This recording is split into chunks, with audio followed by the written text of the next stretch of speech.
Medina মুনাওয়ারার কোরবান রোডের আল ওয়ালি পাড়ায় অবস্থিত অত্যন্ত বরকতময় ঐতিহাসিক নিদর্শন বীরে গার্স। এটি মসজিদে নববীর দক্ষিণ দিকে ও মসজিদে কোবা থেকে মাত্র ১৫০০ মিটার উত্তর পূর্ব দিকে অবস্থিত। বেসাল্ট পাথর দিয়ে ঘেরা এই প্রাচীন কূপটি রহমাতুল্লিল আলামিন হযরত মুহাম্মদ সাল্লাল্লাহু আলাইহি ওয়াসাল্লামের সিরাতের সাথে মিশে থাকা এক অমর স্মৃতি। ঐতিহাসিক তথ্য মতে এই কূপটি খনন করেছিলেন মালিক বিন আল নাহাত রাদিয়াল্লাহু তাআলা আনহু। তিনি ছিলেন বিখ্যাত সাহাবী সাদ বিন খাইতামা রাদিয়াল্লাহু তাআলা আনহু এর প্রপিতামহ।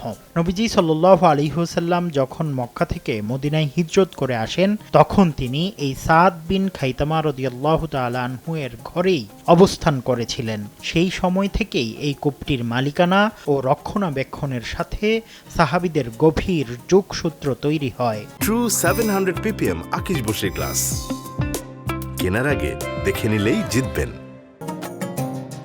বীরে গার্স এর সাথে নবীজি সাল্লাল্লাহু আলাইহি ওয়াসাল্লামের বহু স্মৃতি জড়িয়ে আছে। নবীজি সাল্লাল্লাহু আলাইহি ওয়াসাল্লাম এই কূপের সুশীতল পানি পান করতেন। এই কূপের পানির বরকত চেয়ে আল্লাহর কাছে দোয়া করেছিলেন। বর্ণনায় এসেছে তিনি এই কূপটিকে জান্নাতের কূপগুলোর একটি হিসেবে দেখেছিলেন। এমনকি নবীজি সাল্লাল্লাহু আলাইহি ওয়াসাল্লাম এই কূপকে নিজের কূপ হিসেবে সম্বোধন করে বলতেন বীরি, অর্থাৎ আমার কূপ। আজ ১৪০০ বছর পরও এই কূপের পানি নবীজির সেই ভালোবাসার স্বাক্ষর বহন করে চলেছে।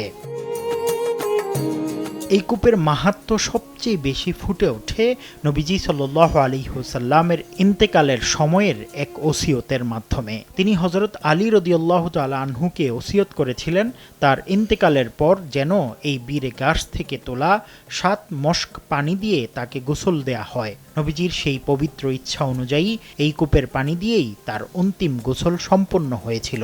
কূপটির পাশেই আজ একটি ছোট্ট মসজিদ নবীজির সেই স্মৃতিগুলোকে পরম মমতায় ধরে রেখেছে। পাথরে বাঁধানো এই প্রাচীন কূপটি আজও ইসলামের ইতিহাসের এক জীবন্ত দলিল হিসেবে টিকে আছে। মদিনায় জিয়ারতে গেলে এই বরকতময় স্থানটি দেখা ও এর ইতিহাস জানা প্রতিটি মুমিনের জন্য এক অনন্য আধ্যাত্মিক অভিজ্ঞতা।